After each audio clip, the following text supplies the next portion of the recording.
Hello everybody, welcome to Try Abstract Art, welcome to my kitchen. The idea of this session is to rediscover your creativity and tune into your intuition. So you're going to learn to translate all of your senses into a piece of finished abstract art. So we're going to be looking at different ways of using everyday materials. We're going to be looking at shapes, colour and form. And the idea of this evening is to make art for yourself. So to make art for your heart. So often we're making art and so often we're making art and we make it thinking that we better take some photos for Instagram, or we want to sell things, or even if you're making it for a hobby, you might be worrying that you've got someone else might see it, for example. So tonight, in order to make our very best art, we're going to assume that no one outside of this video is ever going to see it. So you're making art for yourself. And the upshot of that is it doesn't matter if anyone sees it after this. The point is, when you get in your zone of creative genius, you get that relaxation and that confidence to start pushing the boundaries of your creativity, and you start listening to your intuition, and that is when you make your best art. So in short, when you play, you make your best art. You go to places that you wouldn't normally go. So I'm hoping this evening will give you that chance to play, to get creative, to use materials in ways that you wouldn't necessarily have thought of before.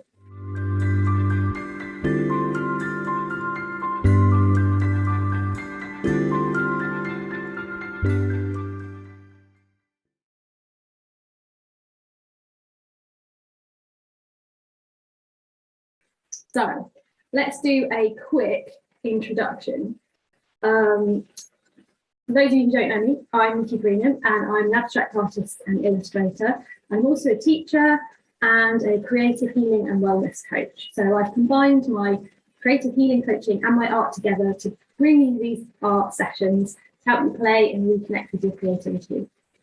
And I have to say, I've been running these art club workshops for quite a while now, and I join in with them, and I found that I've made my best pieces in these sessions. So I'm testament to the fact they do work. If you've seen my polar bear galaxy picture, or my cherry blossom picture, or my queen portrait that I did for the Jubilee, they were made in these sessions. So I know they work if you just let go and play. So we're going to have a lot of fun this evening. So what I'd like you to do, we're going to go around the group, and I want you to introduce yourself and show us what you've got to eat. So you might have a cake. I'm hoping everyone's got something to eat. And Alex, Kathleen, Elizabeth, you've got your videos off. If you can type in the chat what you've got, that would be great. You will all need something to eat. Now, I brought an apple after dinner, but you might have cake or chocolate biscuits or something even more delicious. And so I want you to show me what you've got, or tell me if it's on the plate. And I also want to know whether you're a beginner, completely new to art, or whether you've been doing art as a hobby for some time, or whether you're an experienced or professional artist, just so we get an idea of where everyone is in the group. And I'm just going to take myself off the spotlight, and I'm going to go through everybody just in the order on the screen. So let's see. There you go. Right, so Joe, you have the virtue of going first. Take yourself off mute and show us what you've got to eat, and let us know where you are in art. Hi there. I've got a picture of some cake that I had earlier, so I haven't got it in front of me, but it's a coffee and walnut cake. And I'm an experienced artist, and I sell my work as on the side, really. Awesome. And have you done much abstract art before? Not really, no. Just a little bit of abstract, but that's why I wanted to come, just so that I could learn. Okay. If you've got something, Joe, that you could eat now, that would be more useful, because we're going to go okay. So if you want to run it really doesn't matter. It can be a raw carrot. It really doesn't matter. Okay, I'll go and find something. Okay, thank you. So Kit, you're next. You want to unmute yourself? Yep. Okay, so I've got I'm not going to eat all of these, but I've got a packet of butter Mentos, which is my kind of go-to sweet when I'm working and stuff like that. Lovely. That's any good. For my art experience, I started an art degree a year ago, and I did my first bit was painting, and now I've started my second year, which is printmaking. Ah, fabulous. Fabulous. Welcome. And the only abstract art I've done was painting a wall in my loft office. I remember seeing that. That was pretty impressive as well. Yeah. Thank you. Great. Okay. Sophie, you're up next. Let's unmute yourself. Brilliant. Hello. I did have Pepsi Max, but you stressed it needed to be food, so I found an apple on my bedside table. Joining the Apple crew. Well done. I'm fairly inexperienced at art, but I'm hoping to apply for an art therapy master's next year. So I'm in my final year of a psychology degree, and I'm hoping I'd like to do the art therapy master's at Sheffield Hallam if I could get on it. And so I'm just sort of building up a portfolio of personal images.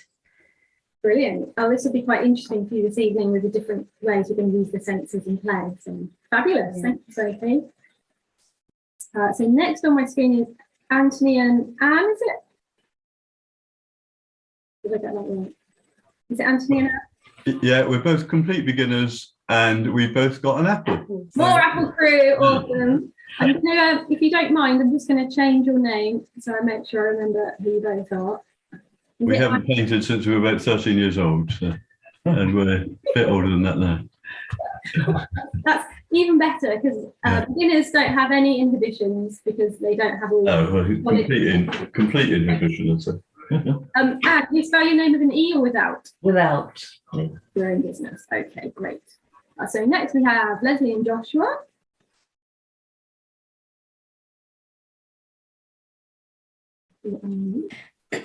Oh, hi there. So I'm a trainer for Herts County Council. I've also just qualified as a hypnotherapist as well. And I just kind of wanted to do something a little bit different from my normal job, just something, I've always been interested in art. I haven't really done art since being at school. And I feel like I've lost my way thinking that I'm not very good at it. And I think I did see your exhibition actually as well, and I loved it in lecture.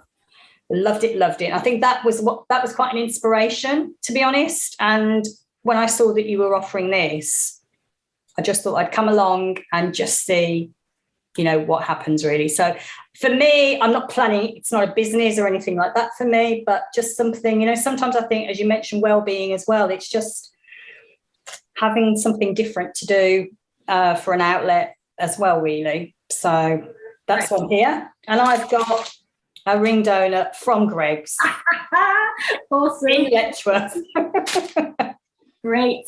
And Joshua, just briefly, are you new to art? Have you got experience? I've been making art since I was 3 years old. My styles have changed as I've grown older. I've used different mediums and I've used different outlets. I've got another donut, a pink donut from Greg's.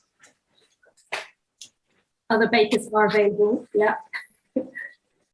Excellent. I'm glad you're not sharing the donut because that could lead to an interesting thing. Good. Welcome along, both of you. So next I've got Echo. Hi, my name is Eiko, and I'm from British Columbia, Canada. I am a registered clinical art therapist in British Columbia, Canada. And then I usually use art as self-expressions or in therapeutic way. However, I love making art by myself too. I love collages. I'm never really doing the sketching, the scenery or anything, more like to me the self-expression. And then I have a piece of chocolate cake in front of me that gives me some good kicks for my brain, I hope. Thank you very much. You're very welcome with your chocolate cake. Lovely to see you. And yeah, this evening is all about creative expression. So this is why it's great for beginners doing abstract art, because there essentially is no technique to learn. The only way you're going to make good art this evening is if you really tune into your heart and you're honest about how you feel about things and translate that into colour and shape. So this is where it's going. Okay, so next up we've got Michelle and Angela, 2 for the price of 1 going on here. So if you unmute, let us know what you've got. Hello. Hello. Nicki. Hi, Angela. I've got a red velvet cake. Wow. Handmade, a bit squishy. And I have an inherited Easter egg. There's always one, isn't there? That's going to be brilliant because you've got the foil wrapping as well. So that's going to be really... Michelle, a homemade cake is upping the stakes here. I'm very impressed. Not looking so great, not going to lie. I don't know about eating it, but I'll definitely... It'll look worse when we finish, don't worry. Okay. Good. So, Angela, I know you've been on to art club before, which is great. And Michelle, what experience have you got art-wise? I've done smart classes too. So, not complete novice, but feel it. Right, this is the place for healing, creative healing. Perfect. All right, great, thank you. With Chromebook 6BE9. You're up. Great. Welcome along, Jackie. What have you got to eat this evening? An avocado. Oh, nice and healthy. Some good. I like the skin. Amazing to work with. I will find this very entertaining to see what you do with avocado. Find out later. So, Jackie, just briefly, are you new to art? Have you got some experience? For the last 6 months, I've done a landscape painting course once a week. Is that watercolour or acrylics or a mixture of media? Fabulous. Okay, well, welcome along. Nice to see you. Great. And where are you in the world, Jackie? Letchworth. Oh, you're Letchworth too. Yeah. Great. Welcome. Okay. Cassandra. Hi, so I have the strawberry grain bar. I don't know are we using this just to eat or are we using it in the painting? Doing both. Okay, cool. So I'm relatively, I mean, I used to do art. I used to want to be an artist, but I kind of put it on the shelf for a while. Now I mostly write, but I'm trying to make illustrations or art for a poetry book that I'm creating. So I don't know if I can do it, but I would prefer to use my own art than to pay someone else. Yeah, absolutely. You'll hopefully get some tips and get a bit more confidence this evening that what you're producing is fine for illustration. You know, it's unique, it's your voice, it's absolutely fine. I think this is the hurdle a lot of us. It doesn't matter whether you're beginners or an experienced artist, the fear that we're not good enough, imposter syndrome, is prevalent everywhere. And so that's what this Creative Healing Academy is trying to help you to boost your confidence. Say, look, how you draw, how you paint, how you collage things together is your voice. And all you need to do is be confident with it. And then everyone else will see it in a confident way too. So that's the secret. Okay. Thank you very much. Very welcome along, Sandra. So Laura. Hi, I'm quite new to painting. I've done the odd sort of beginners drawing and painting classes. I did the painting behind me actually there. But yeah, I just wanted to try and learn how to do abstract because I always try to just, you know, like follow the step by steps or follow the rules that it always feels, or even if I'm trying to create something myself, it's always sort of feels flat, you know, like very strict and straight lines. I don't get how to do like be expressive and get emotion into it, and abstract is completely out of my like mindset completely. So to learn something new is what I'm really keen to do tonight here. And I did have a cup of tea, but everybody had food and I panicked, so I quickly ran and grabbed a pear instead. Oh, nice. Pear. It's the fruit family. Great. Yes. That's brilliant. Well done. And yet this evening is very much about learning that there isn't a technique, and it's just expressing how you feel about, in your case, pears. So it's going to be an interesting piece of art. And I think you raised a good point, because when you can have the best technically perfect painting in the world, but it doesn't have that X factor, it doesn't have that spark. Whereas you can have an illustration or a painting which someone's done, which is technically not perfect, but it has a real energy about it, and it has that X factor and that spark. And that's what, with these sessions, the secret of that is connecting with your heart and being honest about that. So because there's no step, well, I mean, I'm going to guide you through the process, but there's no number one, number two, you have to do it this way. And so it's going to be really interesting to see what your explosion of creativity is going to produce. So brilliant. And Alex, I've got some chocolate and I've been doing abstract art for 2 years. Oh, Alex, great. Really hear from Elizabeth. Do you want to unmute yourself and tell us what you've got? I can turn my camera on too. I just don't want to have it on because my room is really messy right now. I didn't want everybody to everything. But also have a very beautiful wooden ceiling, which is very nice. Oh, thank you. I have raspberry white chocolate swirl cake. Wow. That's going to be quite delicious later. That's quite a stunner. Brilliant. And how experienced are you with art? Are you new to art? I just started doing art about 6 months ago, and I haven't taken really any classes. I just kind of started doing it, and so I don't have any actual instruction on it. I just have been painting however I feel like painting, and so I really like abstract art, but I don't know really. You said there's no technique, but I just am not really sure how to get started with it. So great, you're in the right place. I mean, when I say there's no technique, there's obviously things you can learn about colour. If it's not intuitive, you can learn about shape placement and tone and depth and things like that. But essentially, if like you're doing Elizabeth and you're already working from your intuition and your heart, that's the X factor. That's the thing you need for great art. You can learn the rest if you need to. Cool. Welcome, welcome. All right, we can do quick materials check you've got everything. Go through, you've all got your food, which is great. You're going to need a pen and pencil just to write with, literally a scrap of paper or something, and a pen or a pencil to get some notes down. There's going to be quite a lot of note taking at the beginning. You're going to need something to work on. So a suggested card. I've actually got some Bristol paper. You can work on anything as long as it's fairly thick and it will hold the amount of paint and glue that you want to stick onto it, basically. You're going to need probably a couple of pieces to work on, at least 2. You're going to need your glue, scissors, and a range of magazines or similar. I mean, if you've graded I've got my recycling, I've got a bit of cardboard, some bubble wrap going on. I've got some string, got my magazines. I've even got an old road atlas, which I was in the mood for this evening.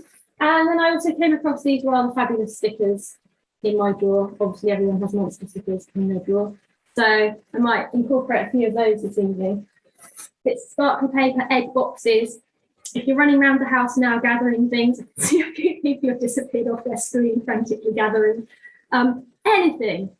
Kitchen roll, the kitchen roll tube, a freezer bag, cling film, tin foil, if you're in the kitchen, bits of string, elastic bands, old socks. I mean, not South art, anything that's within grabbing distance that you fancy sticking on an abstract art piece this evening, get it in there, sequins, whatever.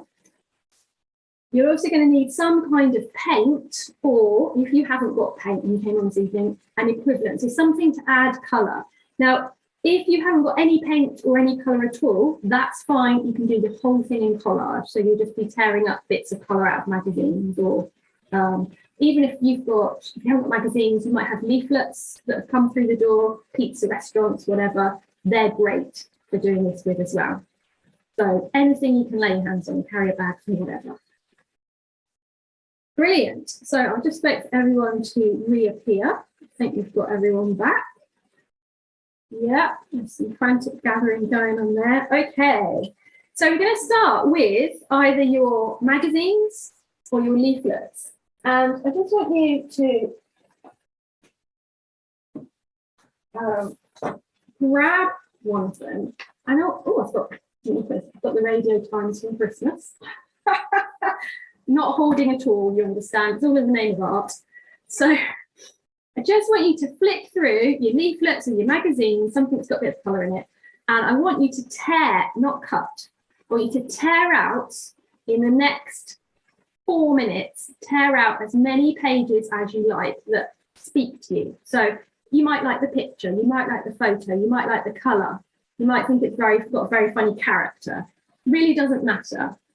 Tear out as many pieces of paper as you can in the next 4 minutes. We're going to do it really fast, okay? If there's bits of leaflets, tear out the bits that are interesting. If there's words that you like, tear those out, okay? So really just go for it. Make a little pile on your table. And as you go through, I want you to start sticking them onto one of your pieces of paper or card. All right, so there's no order to this. You can cover the whole piece of card if you like, so there's nothing else showing, it's just ripped up pieces of paper and pictures. Or if you prefer, you can leave gaps between the pieces of torn out magazine. It's really up to you. Just go with whatever seems okay. You're just covering the paper in interesting things that you find personally interesting. They don't have to have a theme. They don't have to have a particular colour. You're just literally trying to flick through and stick on that piece of paper anything that just catches your eye. Okay. So, while you do it, I'm going to see if I can share my screen with you. Can I just check, Nicki? Are we looking and then sticking in 4 minutes, or just looking? I might be a bit more generous than the 4 minutes for the sticking, but essentially I want this speedy, okay? I don't want you thinking about this. I just want you ripping up that magazine and then start sticking. We'll see how people go. To be honest, it might take me that long to sort my camera out. So here we go. I'm just going to...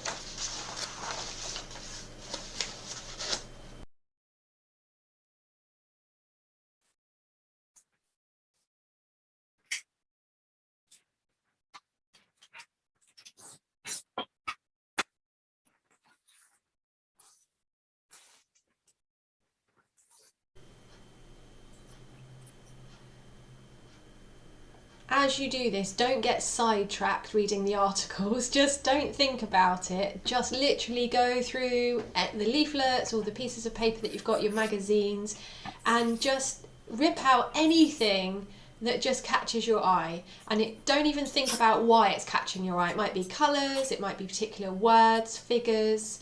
It really doesn't matter. I just want this to be a subconscious thing where you just root through the magazines and just tear out anything that just speaks to you.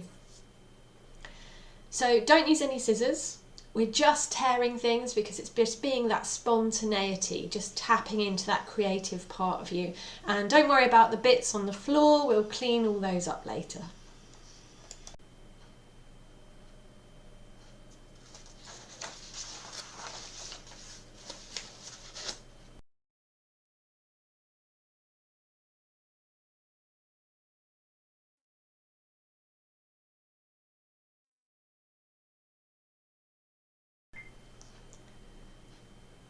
I don't recommend taking up collage as a hobby if you are a minimalist or if you like a really tidy environment, because it is a very good way of collecting things. It's a very good excuse for collecting all sorts of things that might come in handy one day when you make a piece of art.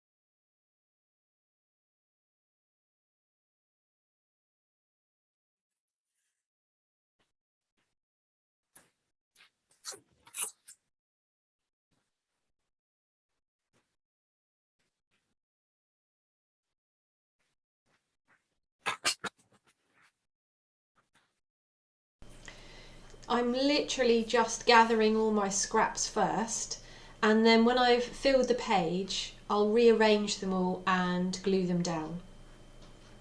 So faces, noses, anything like that is all good, or simply just a bit of texture or colour that particularly catches your eye.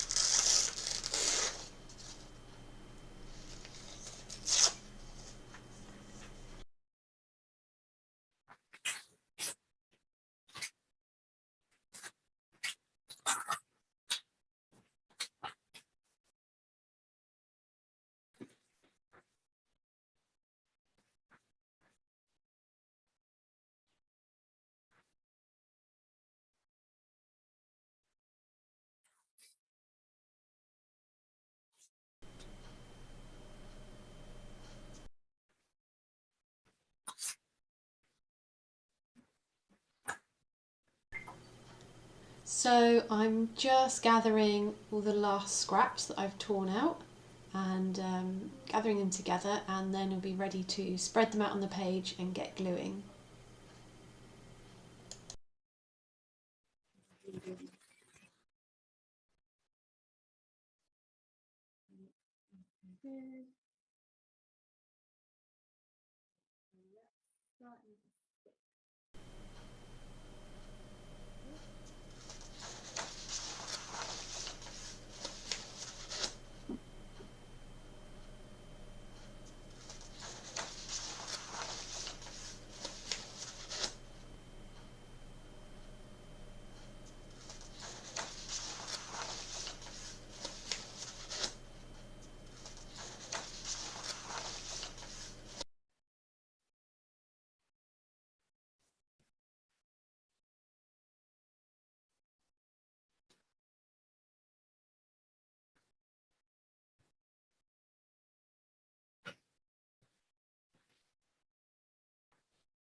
Okay, good. I don't like straight lines, as you might have noticed, so I just arrange them all over the page, covering the whole piece of paper that I'm working on. Some of you might prefer a bit of order, but please try not to think about what you're doing at this stage. Just randomly scatter the torn out bits across the page. Just try and go with it and see what happens.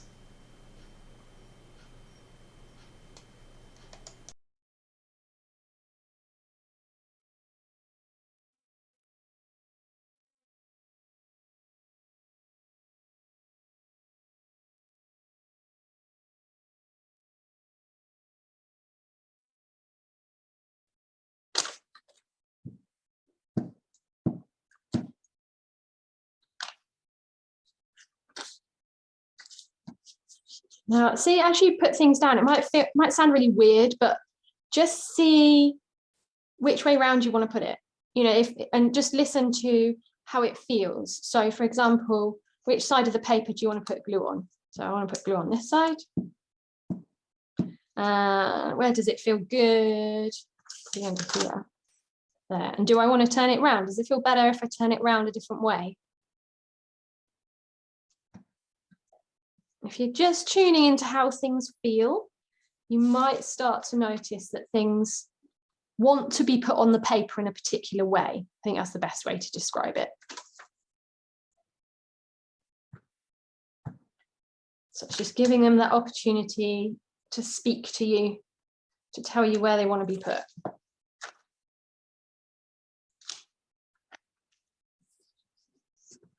And they can overlap, be on top of each other. You can have spaces or no spaces. And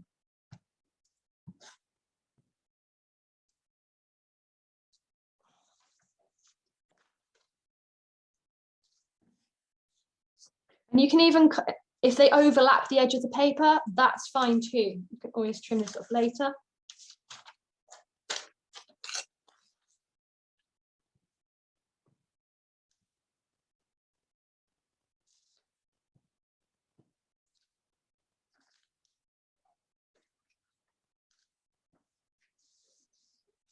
you stick something on by mistake, go with it.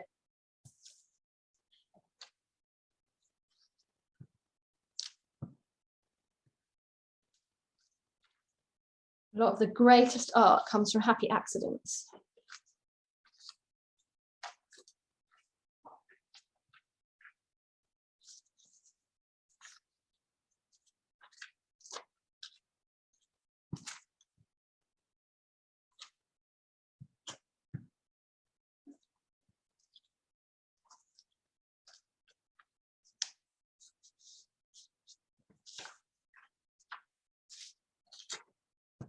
Okay, how are we doing, everybody? Nearly there. So people still furiously tearing and sticking.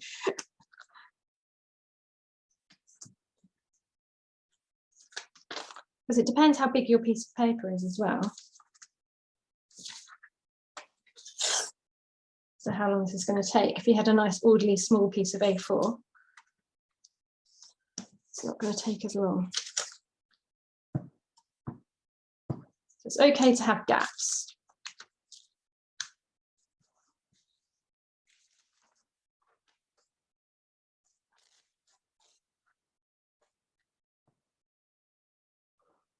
Ideally, you wouldn't be gluing, it's a bit late to tell you this now, but ideally don't get glue on the surface. So you'd have another, if you're being organised like I'm not, you'd have another piece of paper to do your gluing on so that the glue's not going on the surface.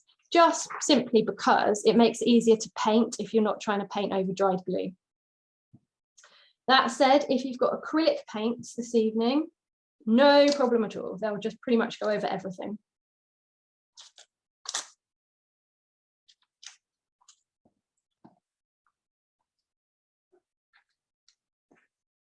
Okay, so how are we doing, everybody? Do you need another minute or are you pretty much there? Let me have a look at you all.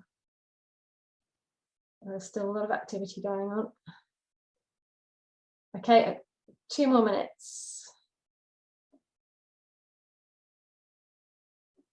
Jackie's having a good look at hers. Great. Jackie, the fact that you can hold it up in the air shows you've got good gluing skills going on. Well done. It's not fallen off.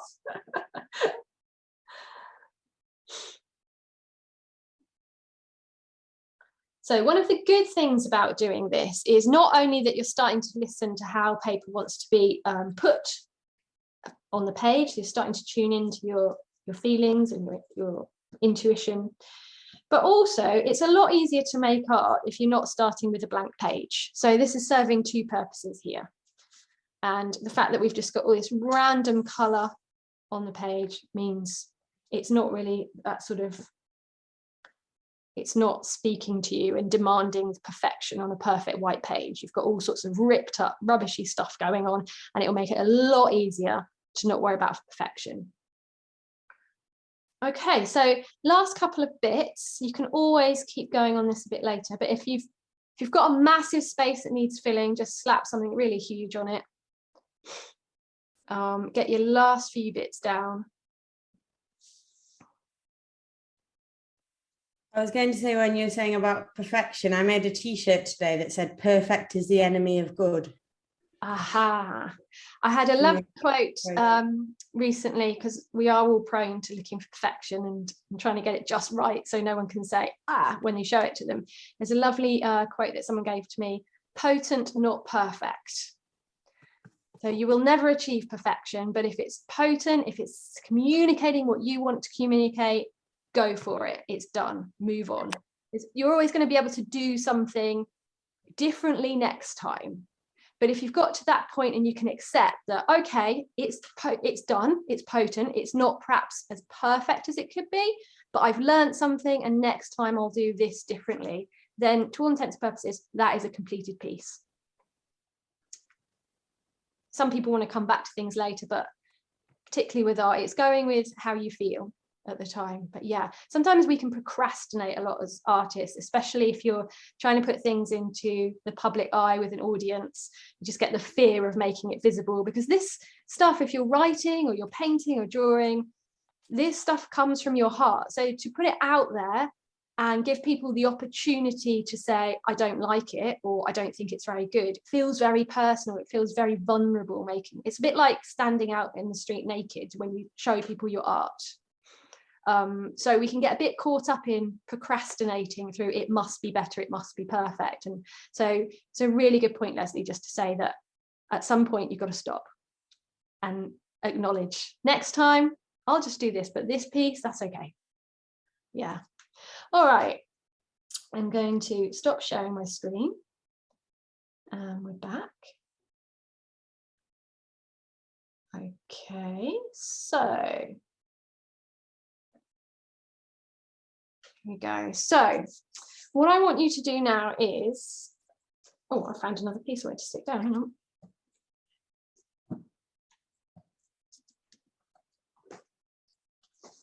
Okay, that'll do. Okay, I'm going to type this in as we go. So you're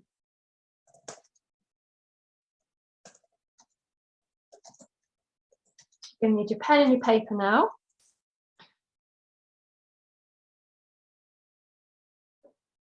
I'm just finishing that off if you can.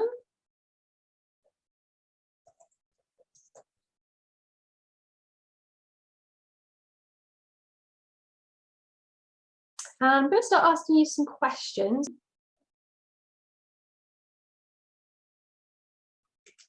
So you're going to need your piece of food in front of you.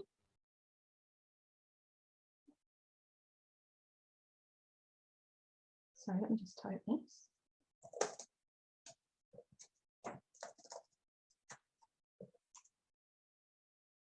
Okay, everyone got their fruit or their deluxe cake? Greg's Donuts, whatever. Okay, we're good to go. So what I want you to do first is put your piece of cake or your fruit in front of you. Now I want you to make sure you've got your pen and paper ready, because we're going to be making some notes as we go. So just put that in front of you with your pen. This is not going to be part of your art. This is just going to be making notes to work from, so make sure they're legible. And I want you to close your eyes.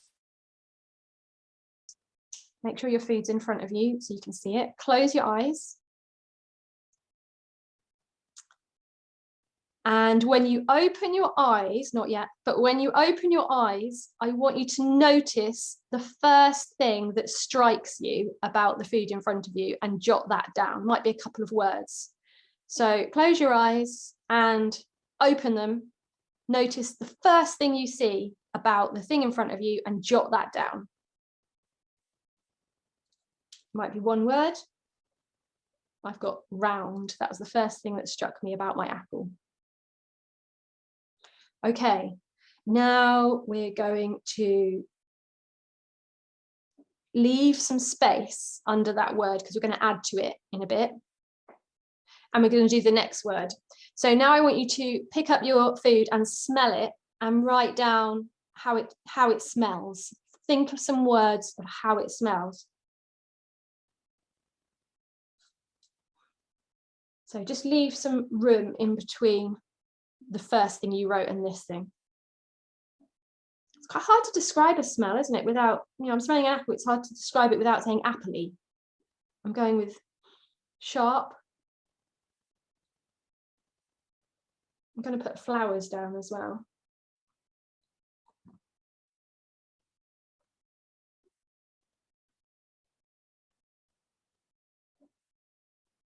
Okay.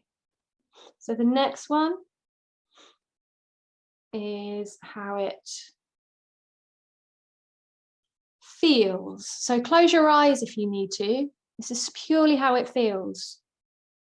If you've got a cake, it'll be interesting. If you've got peanut butter, even more entertaining. Just how is that feeling? I'm going with it's smooth and waxy. And a little bit, it's not rough, but it's definitely got a texture to it. Reminds me of the texture of leaves, that sort of very faint underside of a leaf. Okay, so now we're going to do sounds. We're using each of the senses for this. So now we're going to our ears. We need to tap it and see how it sounds. If you've got a cake, you have to listen really carefully. Can you write some kind of thing that describes that sound? Or if you've got a really soft cake, is there a sound that you would associate with it? So is it the whirring of an electric mixer? Was it the crowd of customers in Greg's? Is there a sound that you can associate with this item? Again, leave a little space underneath for some notes. And finally, the best bit of all, you're going to taste it. Now, don't taste all of it, okay? Hold yourself back on those delicious donuts because you're going to need some later to use. So just take a few mouthfuls. And as you're doing that, I want you to start thinking of how it's tasting. I want you to start thinking of how that's feeling in your mouth. Jot down some words to describe the experience. Is it sharp? Is it sweet? Is it soft? Is it crumbly? Is it hard? What does it remind you of? Is it sticking in your teeth? How is your tongue moving around your mouth? How are your teeth moving to eat what you're eating? So really, really consciously taking a bite or three of whatever it is you've got. How does it feel when it goes past your lips? How much saliva are you producing in your mouth? How much is your mouth watering? Really mindful tasting of this fruit or cake experience, or obviously, is it butternut sweets, I think, wasn't it?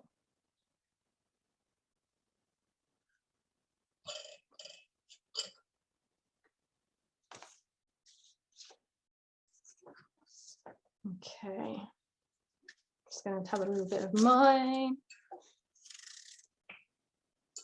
Remember, don't eat the whole thing, just eat a little bit. Really think about the words that you're going to use to describe how this sensation is of eating it.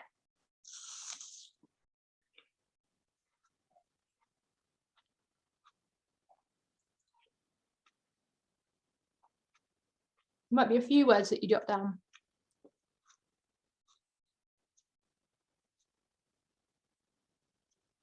Might be some things you associate with it. I'm putting polystyrene for my apple because it has that kind of slightly spongy sort of texture. It's not solid, but it's not soft. Just reminds me of that sort of spongy polystyrene.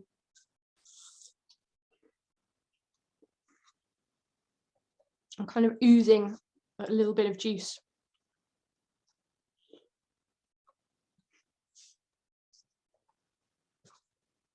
Okay, now I want you to break off.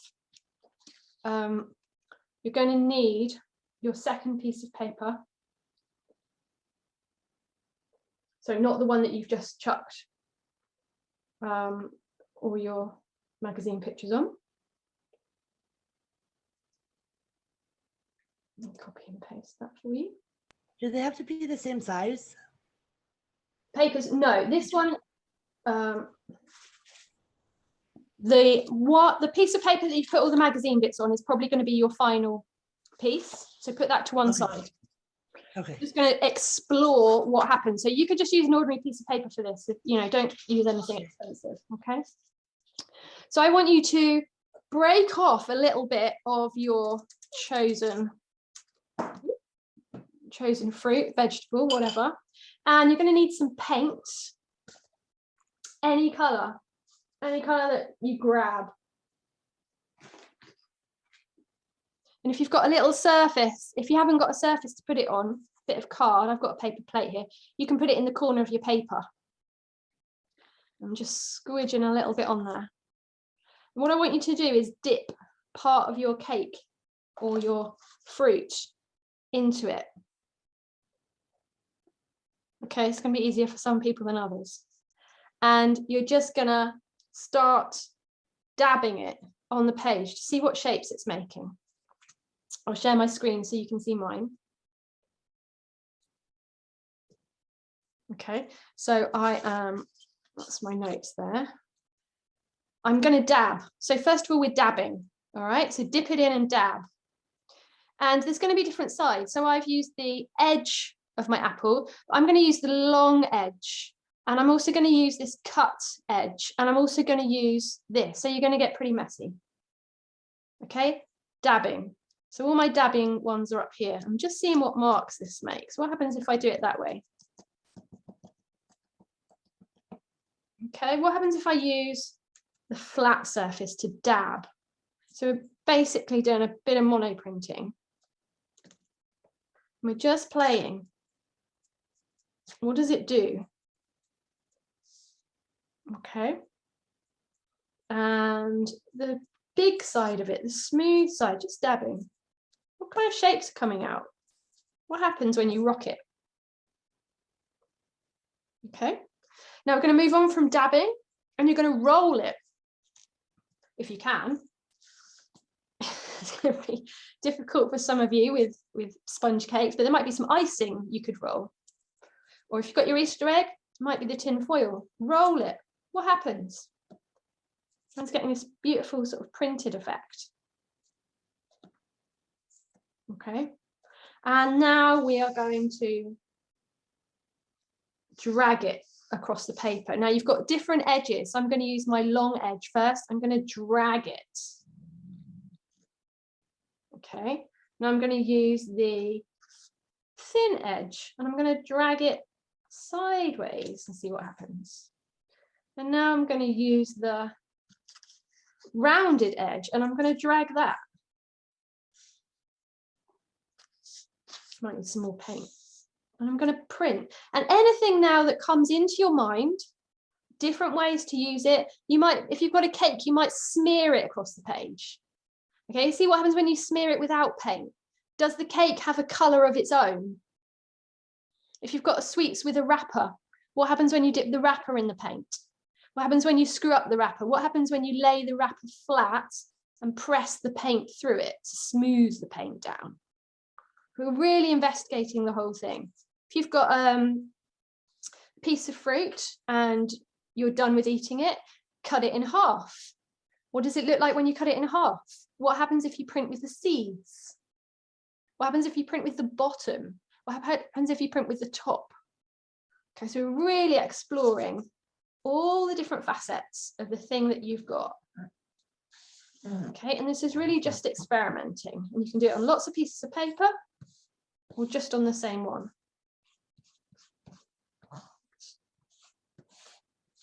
This is just for you to see what happens.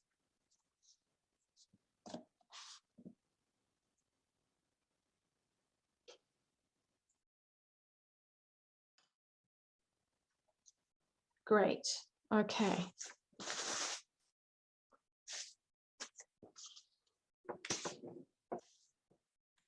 Super.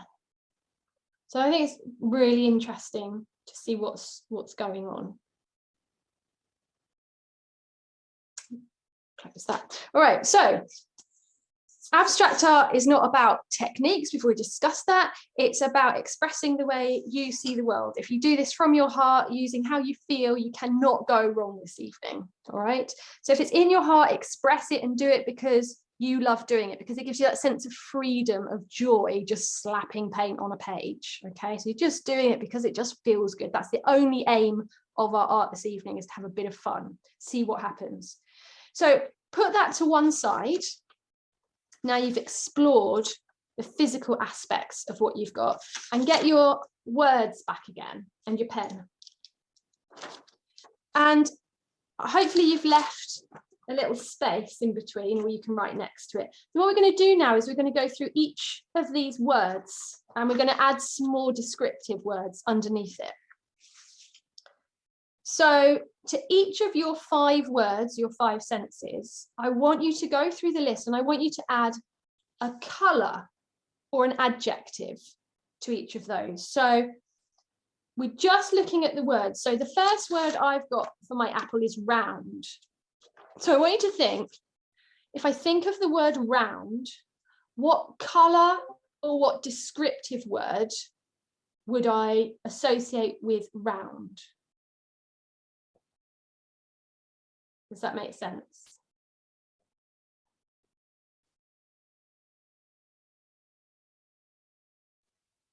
Can you give us an example, Nicki? Because Yes. I'm not sure I understand.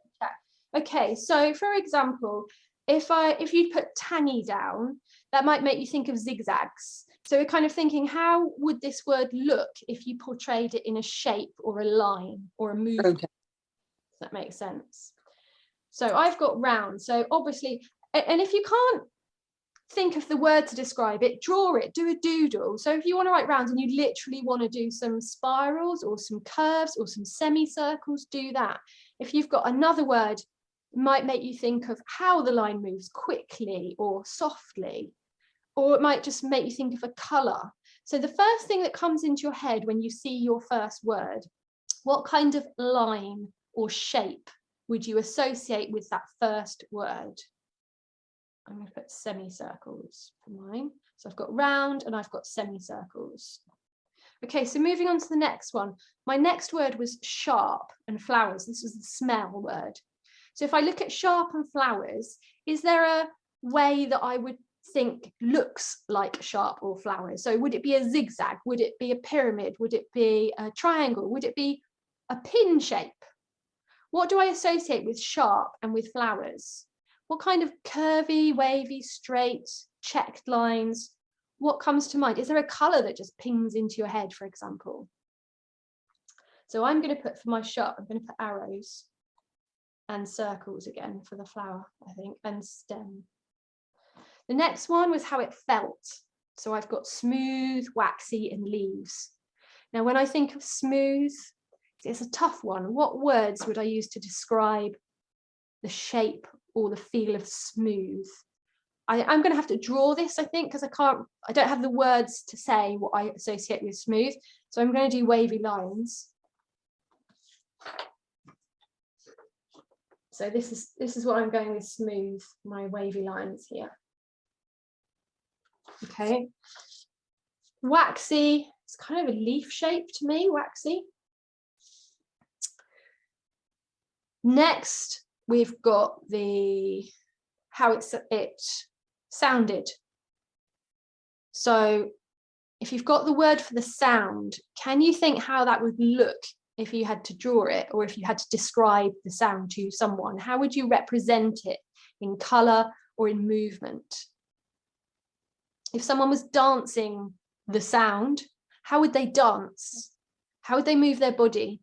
What music would they dance this sound to?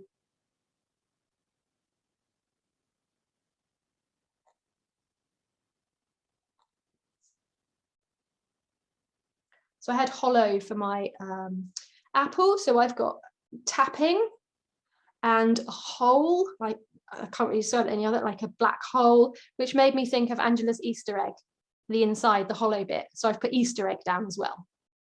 It's just word association.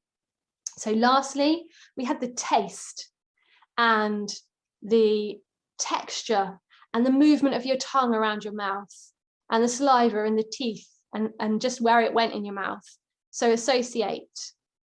If someone had to dance the taste, what words would you describe that dance with? If someone played an accordion or a violin to describe that taste, what notes would it be?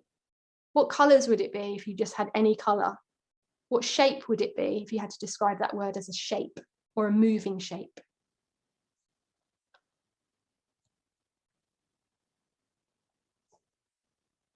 Again, if you can't think of the word, do a doodle.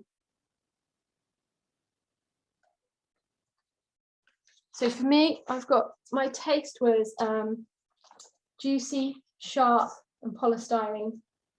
And I just think of these repeating, slightly zigzaggy arrows, which is interesting because that's what I thought of up here as well. So these are definitely going to be part of the expressive motif in my picture. Okay, great.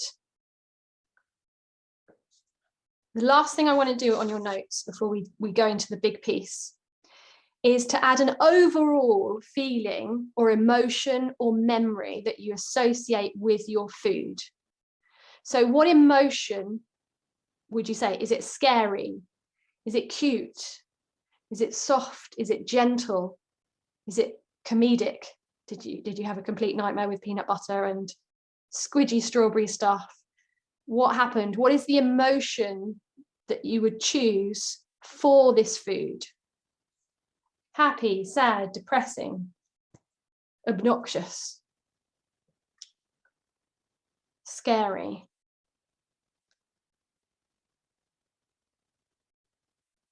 Okay, and if you've got any left, just want you to have a look at it and hold it up and see,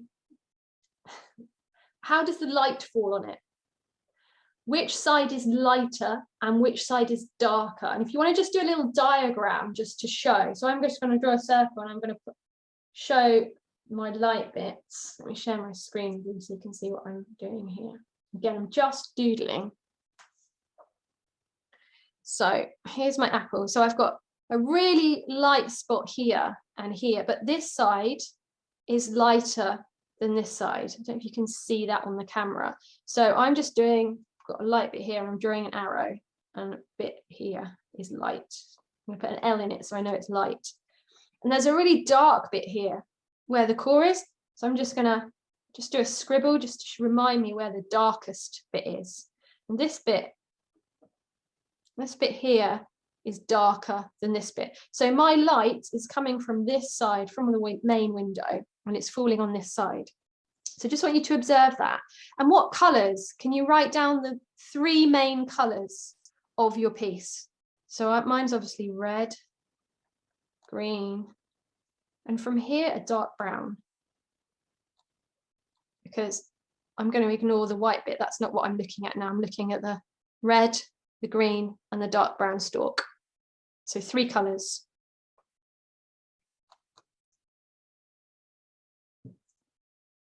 So you've got your box of bits, all your collage bits. And I want you to have a quick look at those and start thinking about the words that you've written down. And what I want you to do is now to put away or eat really quickly the last of your food. Or cover it up, put it in a cupboard, in the fridge, whatever. I don't want you to be looking at it anymore. Put it out of sight. We'll just give you a minute just to stuff yourselves with whatever's left. Hopefully your fingers aren't too painty.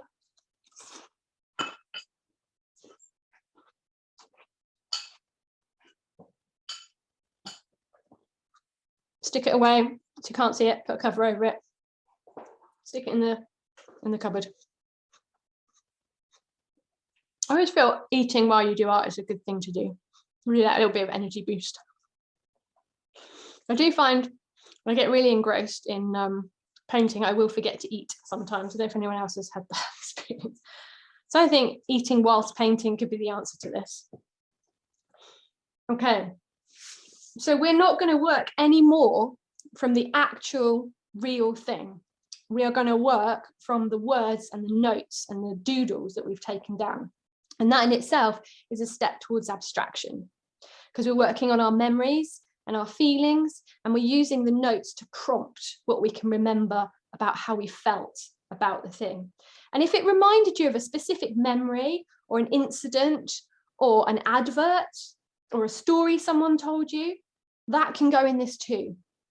This piece of abstract art is your story. We haven't lived the same experience as you have. You've got a really unique take on the world. Nobody else has seen or heard the things you have seen and heard in order in your life. So each piece of art this evening is going to be entirely unique. It's going to be your version of the world. It's going to be your perspective of how you interpret that food. Okay? So taking your notes, we're going to have, it's actually getting quite, this is going to overrun. I'm just, this is totally going to overrun. I'm going to give you half an hour to get going on your final piece. So go back to your magazine piece of paper. Decide which way up you want to have it. Turn it round. Which side feels good, right? There isn't an artistic technique. Just pick a way around that you like.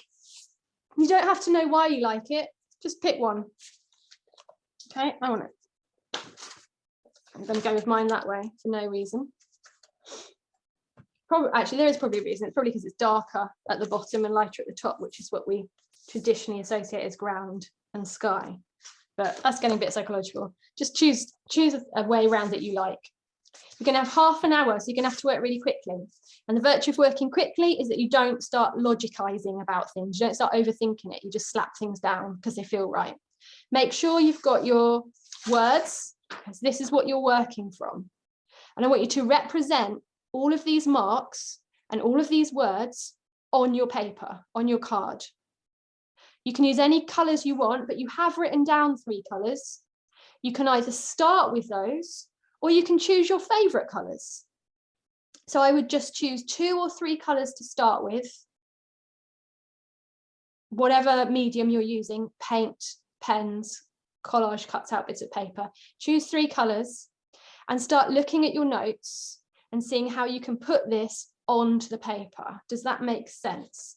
Don't do what looks good, do what feels good. It's almost as if you could do this with your eyes closed. You're doing what feels right and where it feels right on the page. And I'm going to share my screen and show you as I go along so you can see how I'm doing it. You're just playing. Don't get caught up on technique and worry about you haven't quite understood what I'm saying.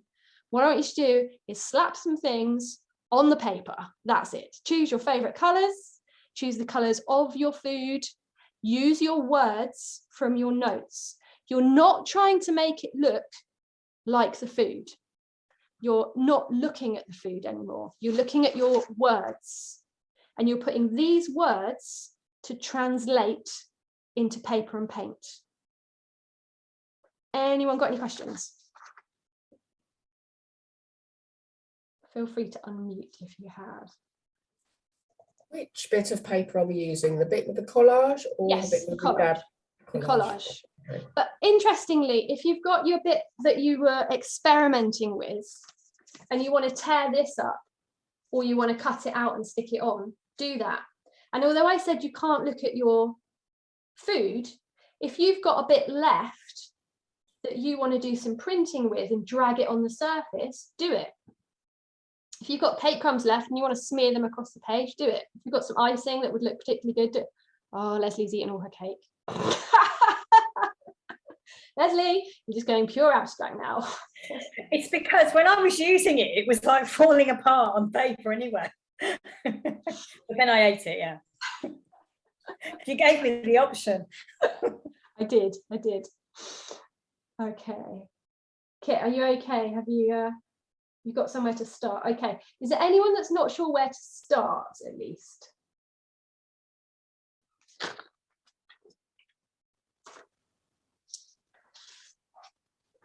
So if you've got loads of, I mean, you can start with your collage first, or you can start with your colour first, you know, just do what speaks to you. And if you've got loads of lovely stuff, like the contents of your recycling, and I've got bubble wrap, and I've got a string, and I've got my dinosaur stickers, don't forget the dinosaur stickers. You can decide whether you want to use those to actually stick on, or whether you want to use them to dip in the paint and smear them across the page. So it's really investigating. I mean, imagine you're 5, okay? Create this like a 5-year-old, okay? And if you've got some of the words written down, is there a piece of material that you've got in your craft, in your recycling collection? Is there some material that reminds you of this, that you look at it and go, oh, yeah, I'd use string for that? Or crumbs. Would you tear up little pieces of tissue paper and put them on because it reminds you of that crumb texture? Or would you associate big crumbs with bubble wrap bubbles? Do you see where I'm coming from here? Or would you cut up tiny pieces of wool or cotton wool for the icing? Laura's off to a great start. Thank you, Laura, for showing me that. That is awesome. Just printing out there. Brilliant. So it might be that you just choose what materials you fancy using, or it might be that you take a more scientific approach and you think, okay, I've got the word written down here of waxy. What shape, what material, what texture do I want to bring into this? Because texture is not necessarily something that you wrote down in your notes. So use the texture. If you've only got paper and you haven't got your amazing collection of bubble wrap, etc., think what you can do with paper. So you can rip it. Okay. Just have a nice thin edge to it. You can cut it. So you can cut it in spikes. You can cut it in lots of thin layers and just put glue on it and see where they go. You can cut it into round pieces. You can tear it into round pieces. You can scrunch it up and stick it down scrunched up. If you're doing that, the PVA glue is good for that, for scrunching things up. Or you could zigzag it. So you could coil it and stick it on in a coil. You could flatten that coil and stick it on like that. So you can get some three-dimensional stuff going on here. You could curl it and just stick it on and leave it curled. Just stick this bit on and leave it curled. Okay, you could curl it and then you could cut it or tear it into hair. See what I mean? So the amount of materials is just limited by your imagination. I mean, this is one piece of paper and I've already showed you like 5 different things, 5 different ways you can present this in your finished piece. So it's really using these words, go through each set of words one by one and represent them on your page. This is your representation of what that food meant to you, how you associated your feelings, your taste, all your senses, your memories, your stories represented. Okay, so everyone looks as though they are on it. Alex, how are you doing? Just stick something in the chat, let me know that you're okay with this. And Elizabeth, let me know that you're all right with this. Stick something in the chat.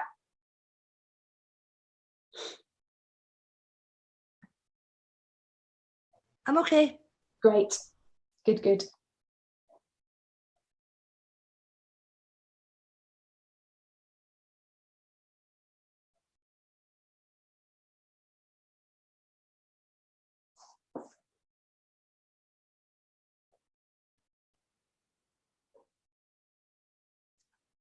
Brilliant. Lots of making going on. Fantastic. Right. I feel like I should have music to play at this point or something, but I haven't. So you're just going to have to put up with me tearing bits of paper up as your soundtrack for this evening. So you're all off. If there's anything you want to query as you go through or you want some prompts, just unmute yourself and shout out. No problem.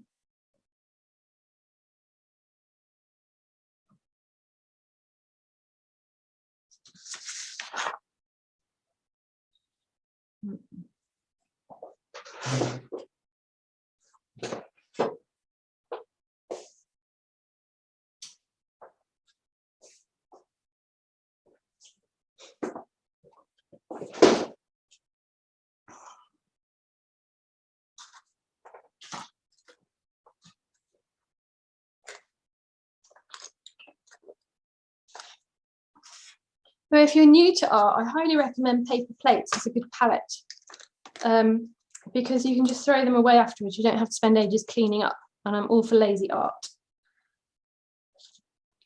If you prefer not to throw things away, then you can get all sorts of plastic and glass palettes that you can use and clean.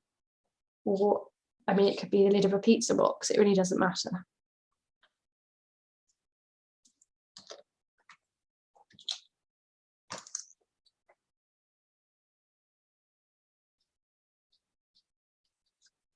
So I'm starting with my green colour because that's one of the colours I noticed. And I'm going to use my circles.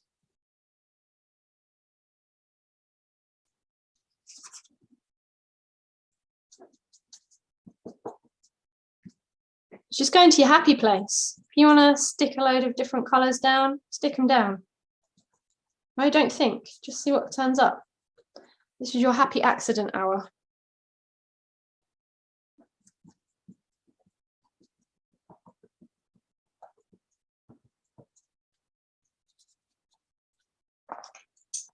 Some ribbon that I'm going to stick on.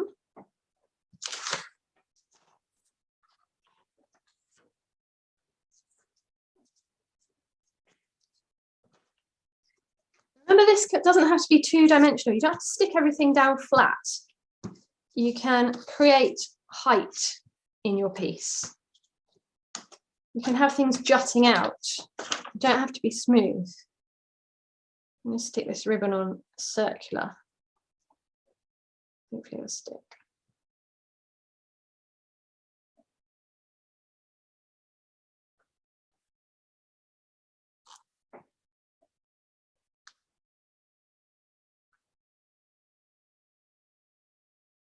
And if you start feeling happy in your belly, it's a good sign you've got this right. If you just have a little sigh of satisfaction of just slopping paint and bits of rubbish onto a page, then you've got it right.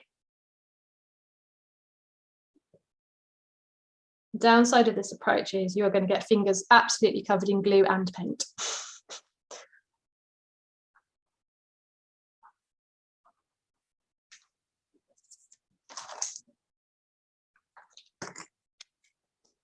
You might want to just slosh, if you've got paint, slosh it straight on the page, straight out of the tube.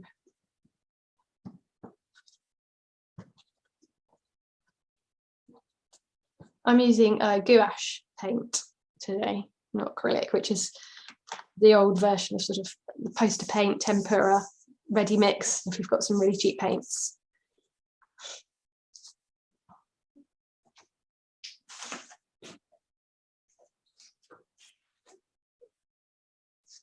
Got some beads here. Do like a bit of bling in my art. If you've had a look at my art, you will know that.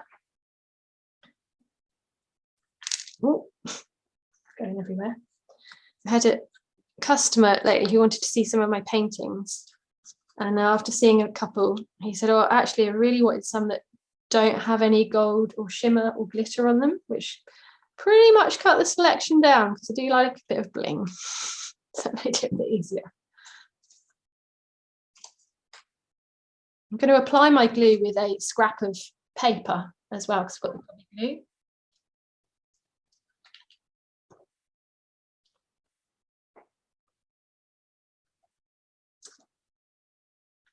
Which means, again, it's easier to clear up.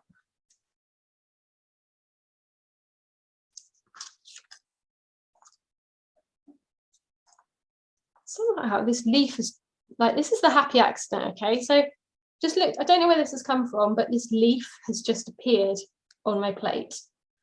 So it's going in. It's going in repair. I don't know if it came off the apple or if it was in my box of paints or what. So I'm placing the leaf, but also I'm thinking like, which way round feels right?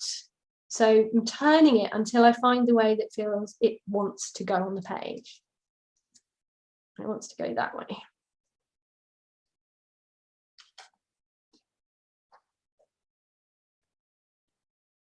If you're gluing on things like beads, just use plenty of glue so they don't all peel off later. If you're using acrylic paint, then you might find that that acts like a glue. So if you put acrylic paint down, you can scatter things into it while it's wet. And if it's thick enough, it will hold them.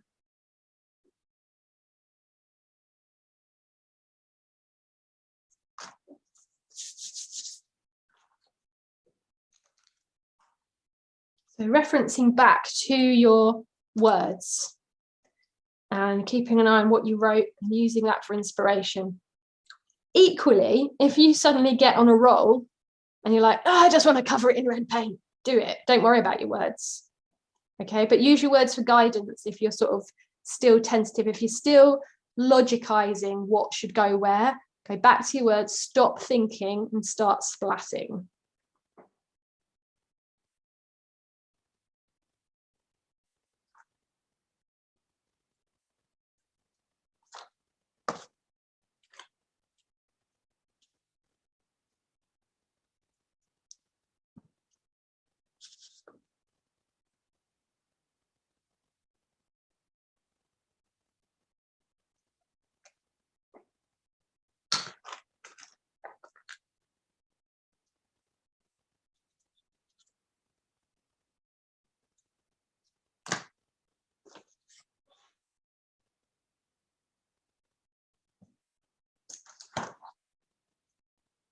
When I talk about using your intuition and your gut feel, what I'm basically referring to is playing. If you can get into the zone of playing when you're painting, you're going to produce some great stuff.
me applying my paint with a bit of cotton wool.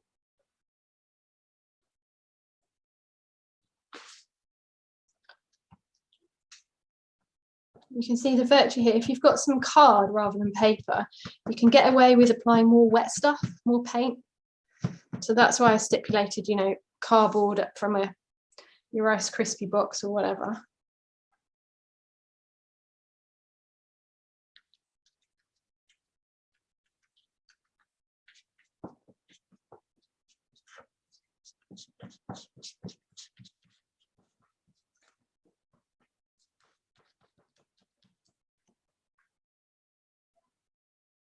I'm really deviating from my Apple words and I'm just going with the flow now.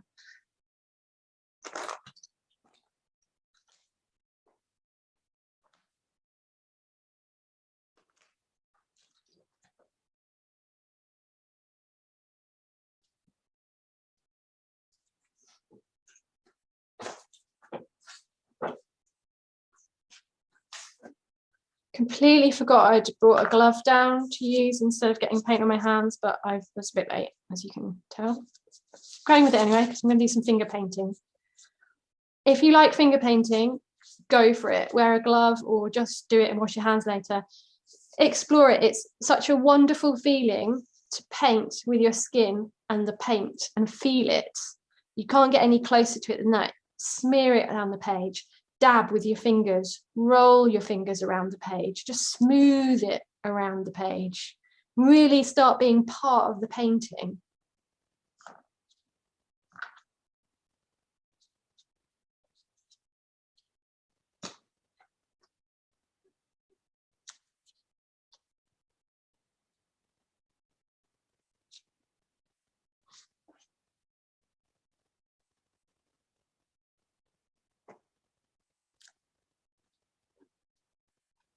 If you want to put more collage on, do that.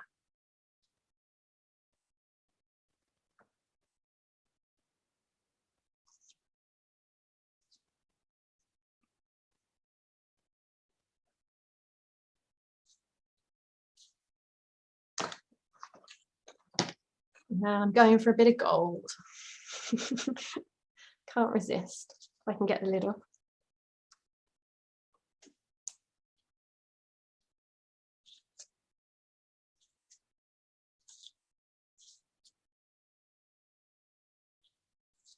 Might use a brush.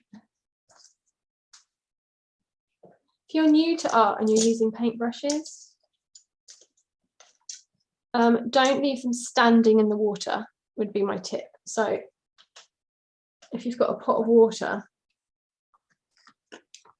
if you leave them standing like that, what will happen eventually is the bristles will just go really soft and they'll bend. So these kind of things are really good because you can give it a waggle in the water and then you can just rest it on the top of your jam jar. So it keeps the bristles straight. It's also really good to have 2 pots of water. So you can have one for the really dirty brushes and then you can rinse the brush afterwards in another pot, and it just means you don't have to get up and keep changing the water all the time. Oh my God, just covering myself.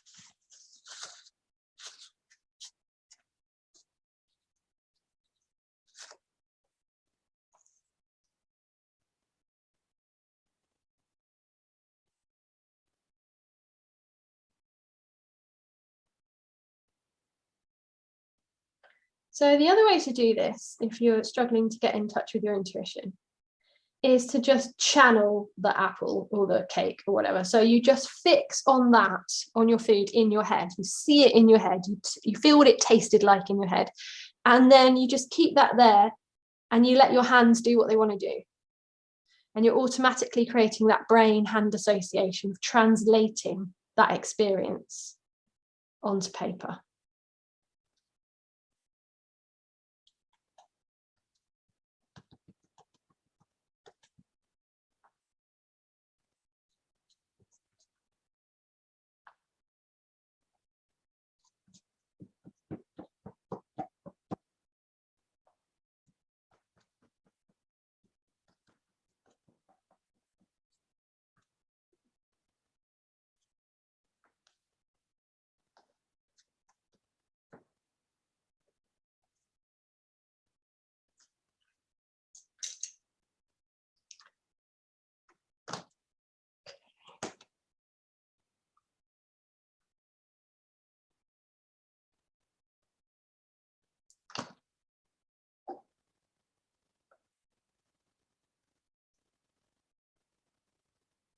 How are we doing?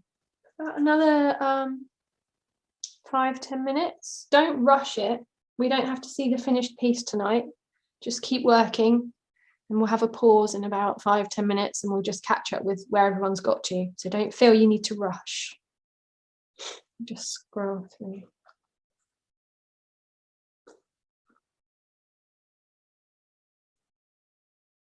How's everyone doing?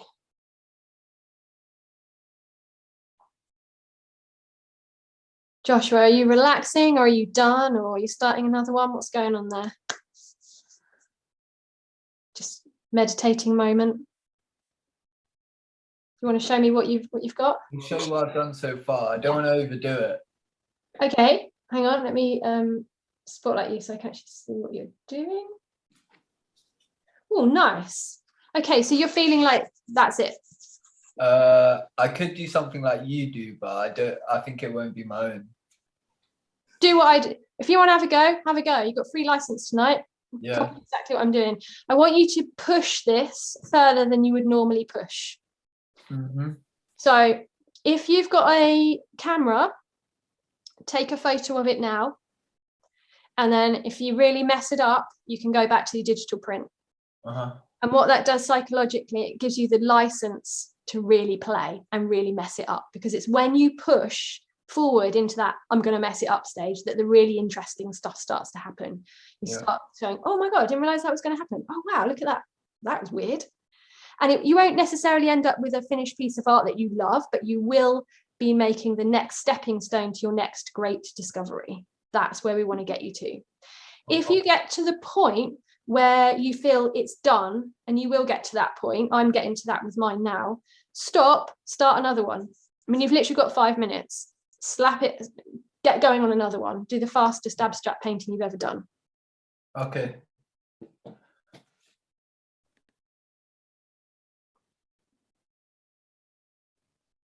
Let's see. Joe's off.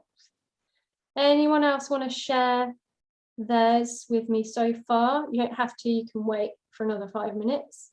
If you've got to a point where you're not sure. I'll share mine, but I'm not done with it. Great. Go for it, Elizabeth. Oh, that's the right camera. Let's see. Do I need to spot that in? Oh, loving that. Fabulous texture going on with that paint. Is that where the paper's sort of rucking up? I put tissue paper on there, like the bottom where it's all textured, it's tissue paper. And then I use matte gel to hold it in place.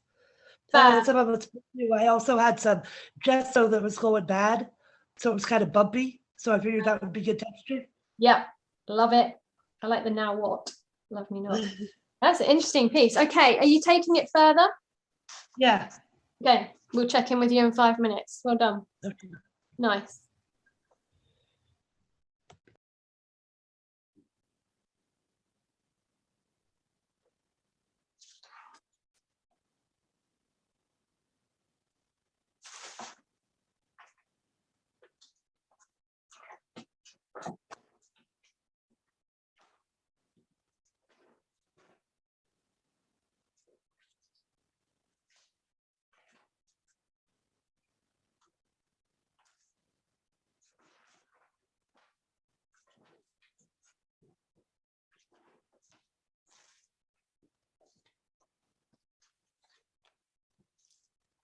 Oh my gosh. The trouble with these, when I do these art sessions, is my table is not really big enough to house a computer and all the stuff. It just gets more and more chaotic as the evening goes.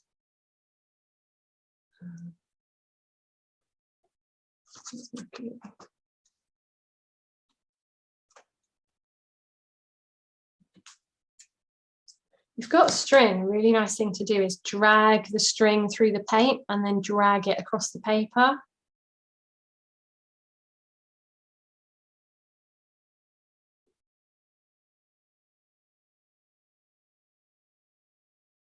And if you get that little voice in your head that says, no, that will ruin it, gleefully ignore that voice and do it anyway.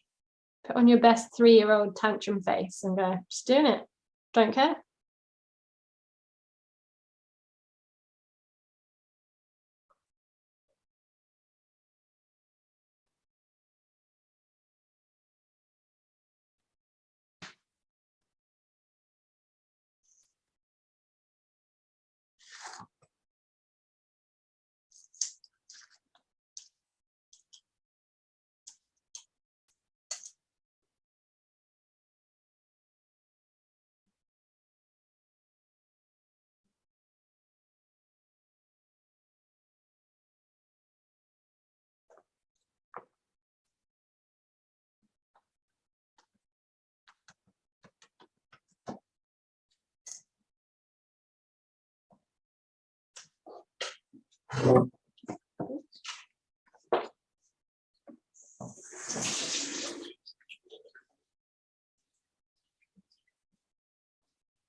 Okay.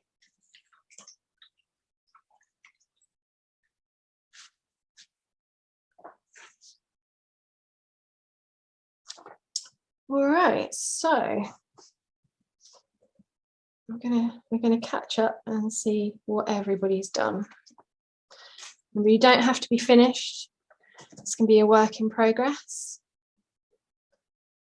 It's absolutely fine, so don't rush it.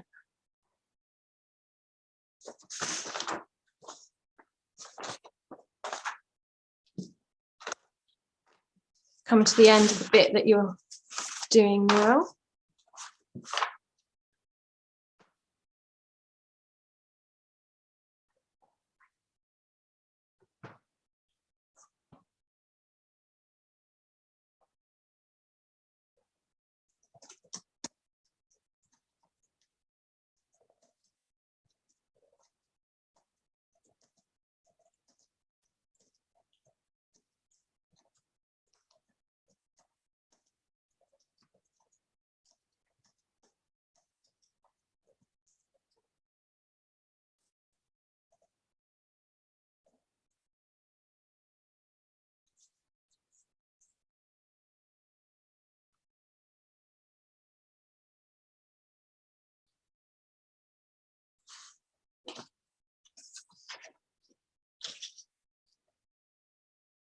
All right, so I want you to just pause your creating.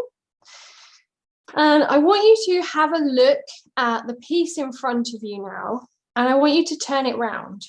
A bit like you did at the beginning with the collage, and I want you to look at it from a different direction. And I want you to turn it around again. So you're looking at it upside down, I guess. And I want you to see how different that looks. And does it appeal to you more, or is it annoying? Can you work out why you like it or don't like it more? And then turn it around to the final side and look at it again. And there'll be one way round that just feels more right than the others. And I've lost count of the amount of paintings I've done intuitively where I've effectively painted them upside down, and it's not till the end when I've known it's finished, but I'm like, what is this? What have I done? And when I've turned it round, it suddenly all makes sense. So you might only be halfway through, or you might have finished, but turn it round and it will have a natural way. And it might not be the way you thought it was.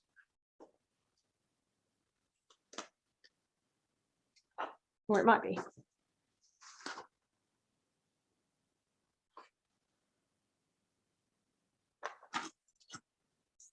Okay. So we've already said that abstract art is less about technique and more about the emotions you're associating with something. So we're going to look at everybody's pieces now, and we're going to talk a little bit about how to critique abstract art. Now, this can feel really vulnerable because I've just asked you to play for the evening and get in touch with your raw emotions and your heart and your perception of the world. And I've asked you to display it to everybody. So it can feel quite a vulnerable process. So when we're looking at other people's work, what we're trying to do is see if it tells us a story. Now, as the artist, the story that I was trying to portray in my painting might be completely different to the one you as a viewer associate with it. And that's fine. As an artist, when I've created my piece, my job's done. And when you come to it, it's like coming to a novel. The writer, as soon as they've published it, their role is done. When you come and read a book or a magazine article, you're creating a whole different piece of art just with you and that piece of art. And that's what happens here. So it doesn't matter if it creates different emotions and different associations with you. So when you're looking at other people's and you want to comment on them, which I'm going to encourage you to do, I don't want you to use the words good or bad, right? There's no technique here to criticize or to be amazed at. Critiquing the technique wasn't part of this aim for tonight. So instead, we're just looking at what appeals to us and what doesn't. That's really subjective. So what appeals to me might not make any sense to you. It might not trigger any emotional stories or memories. So that's fine. So we don't use the word good or bad because it doesn't mean anything. So what I would like you to do is think, and you might want to jot this down, is what does it remind you of? Okay, so when you're looking at everyone's work this evening, I want you to think, what does it remind me of?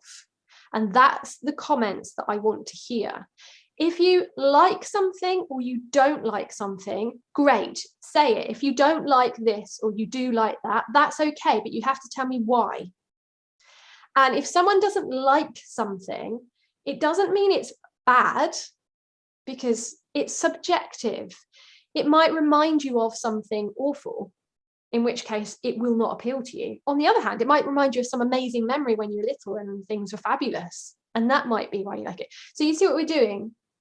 We're exploring our emotional connections now to the art we're presented with, that we're viewing as a viewer, as a customer.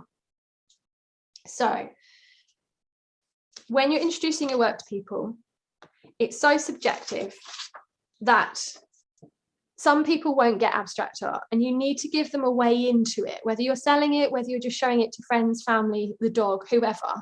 You need to give them a bit of a way in. Not many people can look at a piece of art and just go, oh, I connect with that shape, I connect with that color. Some people do. Some artists can just appreciate something because they just like the colors and the movement in it. But most people need a story. They need a way in. So tell them what it meant to you as an artist.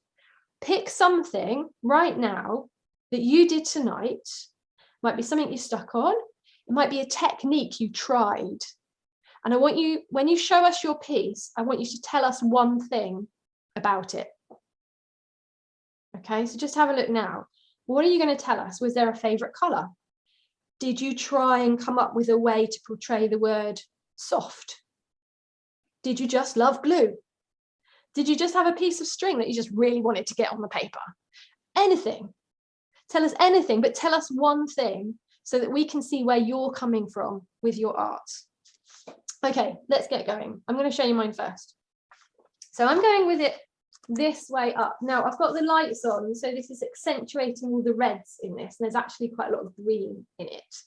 And if you're taking photos of your piece, whatever light you created it in, so if you're creating it with the kitchen light on, you're probably best photographing it with the kitchen light on, because if I take this into daylight, you're actually going to see more of the greens and the yellows. It will be quite a different picture.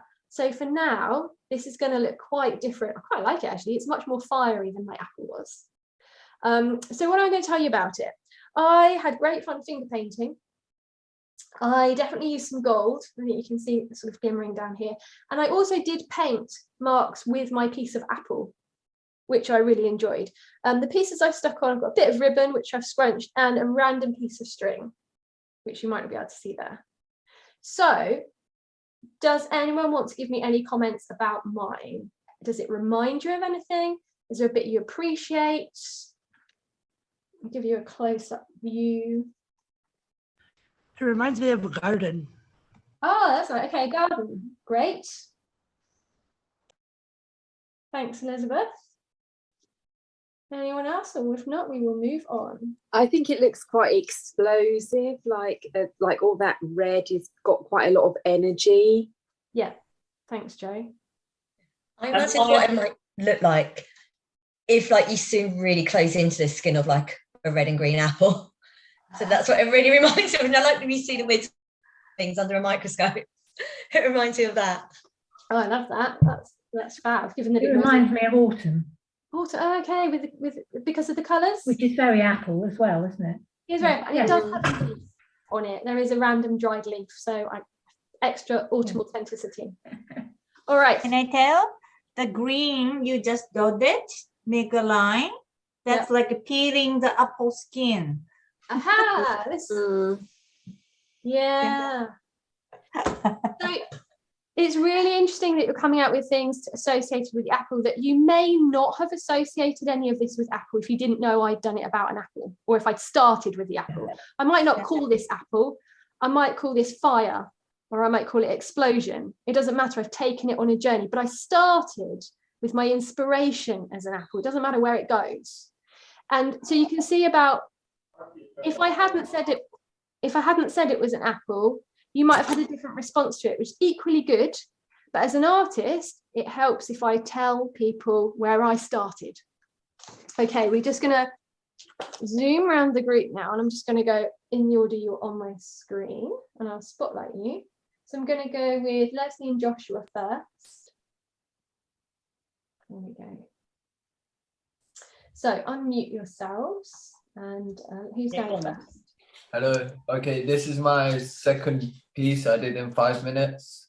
I just used a string. I just wanted to use a string and like to sprinkle to make a kind of sprinkle effect. I wrote down sprinkle as one of my words. Love it. It's really effective. How did you get that pink texture? I used a pink chalk piece of chalk. I like that. Very soft. Fab. What's your second piece? Oh no, this is my second piece. Yeah. What's your first piece? This is I went for more. I kind of used the shape of a donut. Yeah. Okay. Can you hold that up the way that you want us to see it? Yeah, that way. That's it. Hold it nice and still so we can have a look. Okay, Fab. I'm just going to take a screenshot of everybody's work.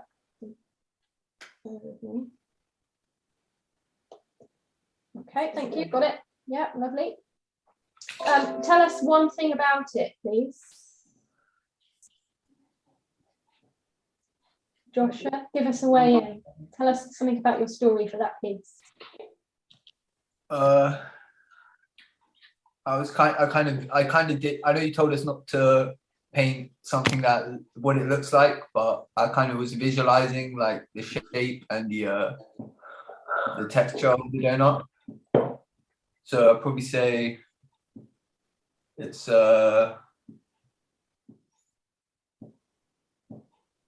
I don't know. What do you feel you gained from the second piece that perhaps didn't have in the first, or vice versa?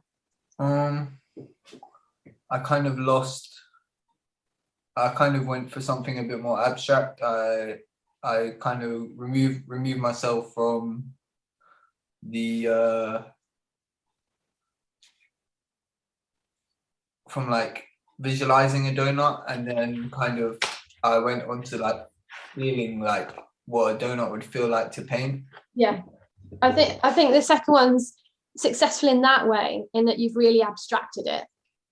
And sometimes it's good to remember that you could have 2 or 3 paintings on the go at the same time. Like if you struggle to go from realism and just to switch that bit of your brain off, do 3 paintings at the same time, because then it doesn't matter what you do in each of them. Or do a warm-up painting and then do another one really quickly. Yeah. Thanks, Joshua. That's awesome. Leslie, what have you got? Hold it up. Okay, so mine, as you know, I'm a novice. This was the way I ended. Okay, hold it still. I'll take a photo. Yeah, okay, tell us. Although I did start it like that. Okay. But I preferred it this way. Didn't get it. Hold it up again. Do you want it this way or the landscape? Whatever way you want to do it, I will take a photo of it. Yeah, this way. Right, hold that still. I'm trying to do this with a tiny amount. Okay, got it. Thank you. So I was just the colours I'd written down were like tan, yellow, white, because it was just a donut.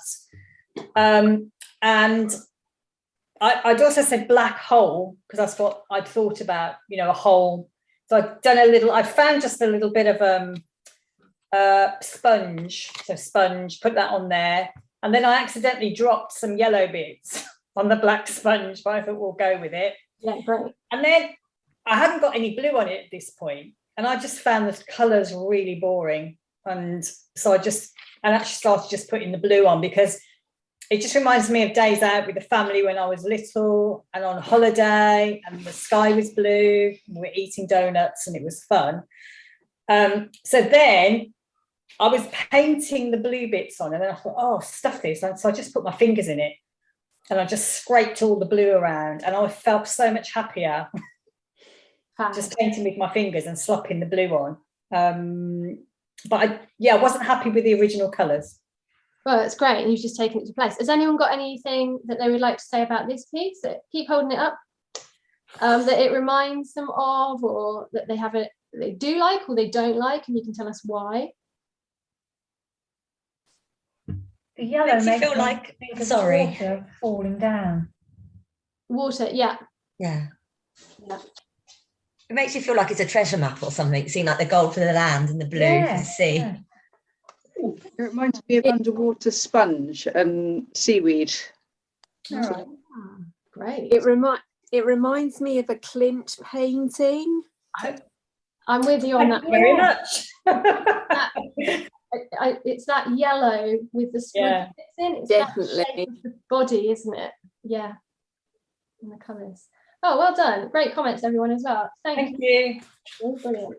Right. A drone impression. Who have I got next?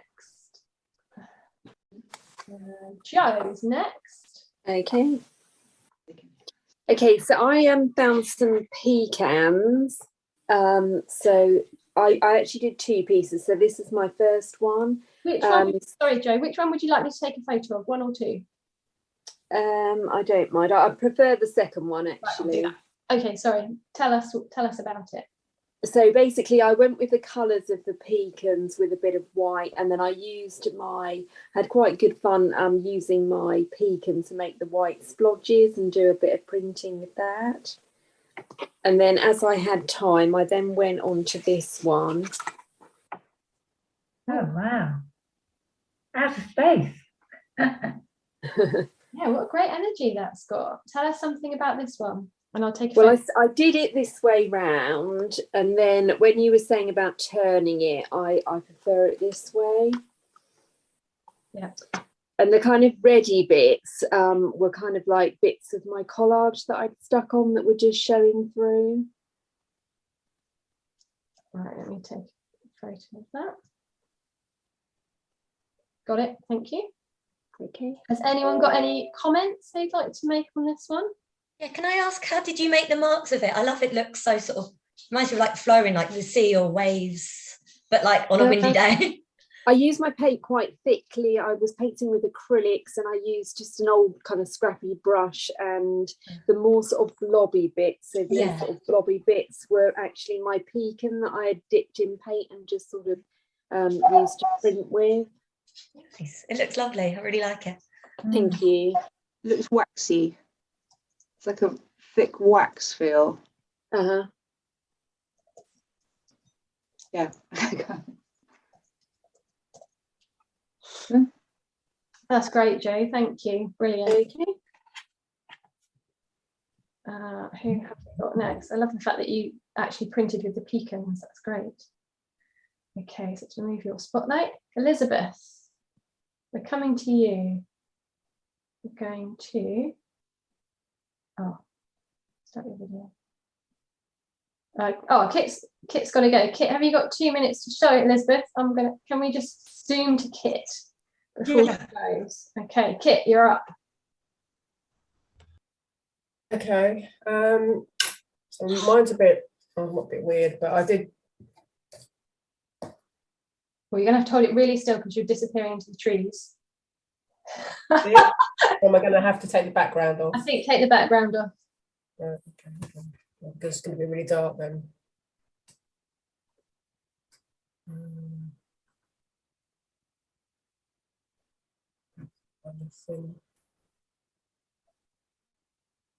Can't see where to, hold on.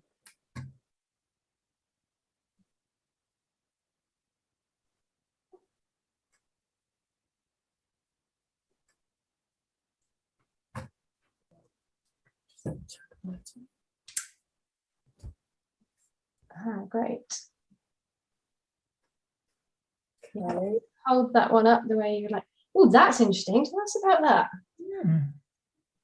So mine's probably a little bit different from everyone else's because I didn't want to paint over my collage piece. So I used the bit that I painted on and then stuck other bits on and then added a feather as well. And what I did a lot of finger painting, which I've never done before, which is odd. So really interesting. Anyone got any comments they'd like to add to this piece? It's really just fascinating to look at, isn't it? Yeah. See, it sort of reminds me of an eye, the green with the radius of the yellow and black just reminds me of an eye. And I just find it really fascinating because you've got a really geometric block pattern in the right, and that's really holding my attention. And then you've almost got a... Yeah, that's all with my finger. Brilliant. And it feels like a torn line, the black, the other side, yeah. And blue. It's really interesting. And it's quite, even though it's lots of different things on one page, the composition feels quite balanced because your eye's sort of drawn to the right, but then it goes back across the picture. So it's really interesting. Thank you for that. That's fab. Okay, thank you. Anyone got anything else you'd like to say?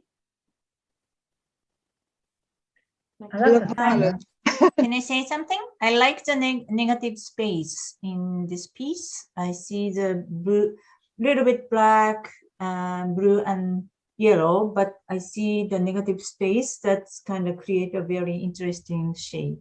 Thank you. Yeah, well done. Did somebody else want to say something? Did you? Okay. Thank you, Kit. That's fabulous. Okay, thank you. Before everyone leaves, I'm hoping you'll stay to see everybody's pictures. But I just want to say, if you've got to go, Kit, I'm doing the sessions at the beginning of every month. So I will send you an email link afterwards for the Creative Healing Academy. And that's going to be another mad art session like this with a different theme. And then you can have a couple of weeks to start experimenting. And then we're going to come together again for a tutorial where we're going to learn how to nourish and renew our creative practice with a bit more inspiration. So it's sort of a coaching and art session to boost your confidence in your creativity. So I will send you some emails about that. So if you need to go, feel free. And thank you so much for coming and sharing all your experience with us. So next on my list is Elizabeth. So we'll come back to you. Right, you're up. Okay. It's done now, so.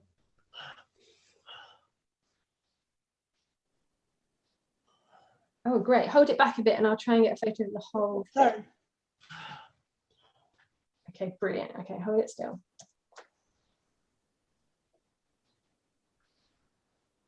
Got it. Thank you. Okay, give us some information about this. Where did you start? So I kind of didn't go with depicting the words and the emotions from the cake that I had, because what happened for me is I have a lot of trauma in my past. So being in touch with anything, like being in touch with my body in any way is sometimes a little chaotic and triggering for me. So getting, having those tastes and smells and trying to get really in tune with that, I had to kind of, explore my body and my senses and stuff. So I got a little chaotic and a little triggered. So that's kind of more what this is about. It's more like the kind of trying to find peace in the chaos kind of thing. I like that. It'd be a great title for that piece. Peace in the chaos. What are those circular things that you stuck on? They're like time wheel, like machine gears. Oh, wow. Like my mind thinking. Yeah, okay. I like the way you can sort of still see some of the text through that, but not the whole of the text. That's interesting. Anyone else got anything they want to say about this piece? It looks like a map. The blue lines. Yeah. Streets. I like the... Sorry, go on. Oh, sorry, I don't know artists well enough, but I'm trying. Is it Jackson Pollock or something? It reminds me of an abstract painting that I've seen. I don't know if it's the colours, but I don't know what they are well enough. I'm going to guess it's a Pollock one, but it reminds me of like one I've seen in a gallery or in a picture somewhere. I really enjoy the way the blue is kind of merging out as well. It's kind of blurring out. It's an interesting piece. Thank you so much. That's great. Okay, who's up next? We've got Jackie. We're coming to you. Right. Okay, hold that still. You ready? Hold it up a little bit.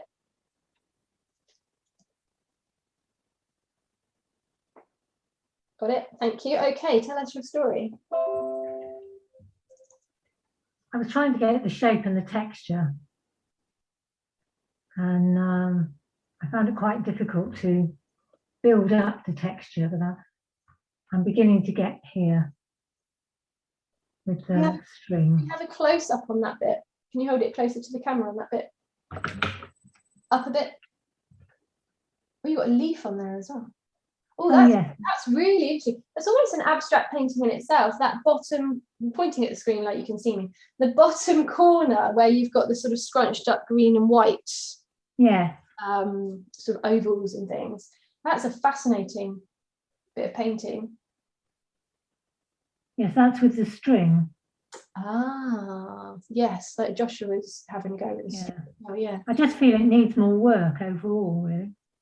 Keep going with it. And and when you've got to a point where you feel it's enough, send me a photo, because I would love to see how that turns out. There's some really interesting textures and things going on there. Brilliant. Thank you for that. Thank you.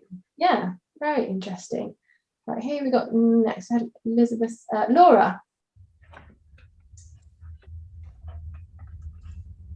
Well, I didn't use my collage because I had a pair, and that made me think of like spring and breeze and nature. And my collage is from a rock magazine, so really nice. So I thought, I'll figure something to do with this at another time. Yeah, I originally did it this way. Looks not orange, but I prefer it this way round. Right, hold it up. It's full of greens and yellows and blues. Everyone's looks really good, and mine looks like a 3-year-old that's found a dustbin and like started gluing. Oh, have you? Oh, we're frozen. Hang on. Might have to. Sorry, you're frozen. Just wait a sec. Or I might have frozen.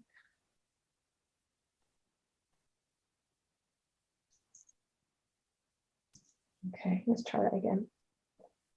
So can I see everybody else? Yeah, so I think it's Laura that's frozen. Okay, well, I'll use this freeze to take a photo of her piece. And I just want to say, this is quite common when we start looking at our own work and we start introducing it to other people. The excuses kind of start coming out like, oh, I would do this, but, or I didn't mean to, or whatever, or everyone else's looks better. This is really common because it's such a vulnerable feeling. It's such a vulnerable feeling when we're showing our own art. So if you catch yourself about to say something that's sort of like, oh, well, it's not quite as good or whatever, just take a breath and just swallow that and let us see what you've produced, because, you know, they're fabulous. The whole thing is about mark making. And the thing I really enjoyed about Laura's, I think we might have just lost her, but the thing I really enjoyed about Laura's was that subtlety of colours, and there was some beautiful mark making and the way the colours sort of moved across the screen. That was fabulous. Well done, Laura. Has anyone got anything they would like to say about Laura's before we move on? All right, so I think Michelle and Angela.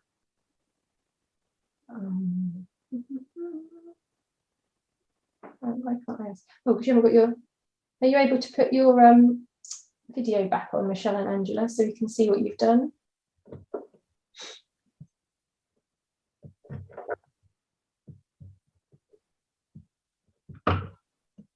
And Alex, just type in the chat whether you're going to be able to put your camera on, because it would be really great to see some of your experiments and see how you're doing. We might not have Michelle and Angela then. Okay. Well, it's we've completely run over time as we did, but I hope that you really had a lot of fun in your process this evening. And as I said earlier, as part of the Creative Healing Academy that I run, I do these at the beginning of every month. So I will send you the link. If you want to have a look now, it's nickigreenham.com/creative. But I'll send you an email link because it's quite late now, and you can have a look and see if it's the sort of thing you'd like to come back and do. We don't do abstract art every time, so we sort of do illustrative and graphic things as well. But the central theme of all of this is building your confidence, is helping you express your inner artist and get confident about what you're doing. And so the showing of your work is part of that, and being able to tell the story in front of other people is a really important part of exploring your creativity and getting the confidence to play, in, you know, to get in touch with your intuition. So it'd be really great if you did want to come back and have another go at doing things differently. So we do things differently each time. But most of the sessions are concerned with experimenting with everyday objects, because that's what I'm quite passionate about. So that's, you know, it's just good fun, because how many uses can you get for a runner bean? You know, it's not always food. Sometimes use twigs out the garden, and all sorts of things. But it really starts to stimulate you turning off your logic side of your brain and tuning into the other hemisphere of your brain, which is where the creativity happens, which is where the magic happens, which is where that X factor for your genius art will start to grow. So I hope you've had a lot of fun this evening. I've loved seeing your pieces. So thank you very much for sharing them with me.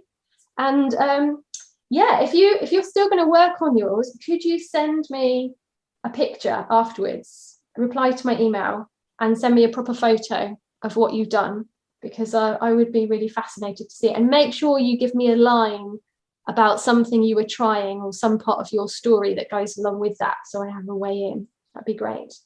So thank you very much. I don't know if anyone wants to share anything they've most enjoyed about this evening, or they're particularly taking away with them to try again next time. Any comments at all? I'd just like to say thank you so much for all of that, because that's given me, I learnt so much actually. Can I just say before we go, because I was probably a little bit like the other lady when we did our, first of all, our collage, and it's almost like my degree's in psychology as well. And I think all I've done on here is project what I want in terms of the collage. You created a mood board. So you've had it's more of a mood board. Yeah, a 2-for-1 evening. You've got your mood board, yeah. manifest, yeah. and you've got your abstract art as well. And I think I didn't quite get what you meant. So when you produced your first piece, which was more just sticking everything on, I kind of went, oh, I get what you mean now, you know. So that was quite, you know, an evaluation and something that I've really learned from tonight. So thank you so much. It's been absolutely brilliant. Oh, thank you for coming. I will leave you to it. Thank you so much for joining in. It's been a real pleasure to see you, and I hope you'll turn up to some other ones as well and can see how you're progressing. It'll be good. All right. Thank you very much, everyone. Thank you. Bye.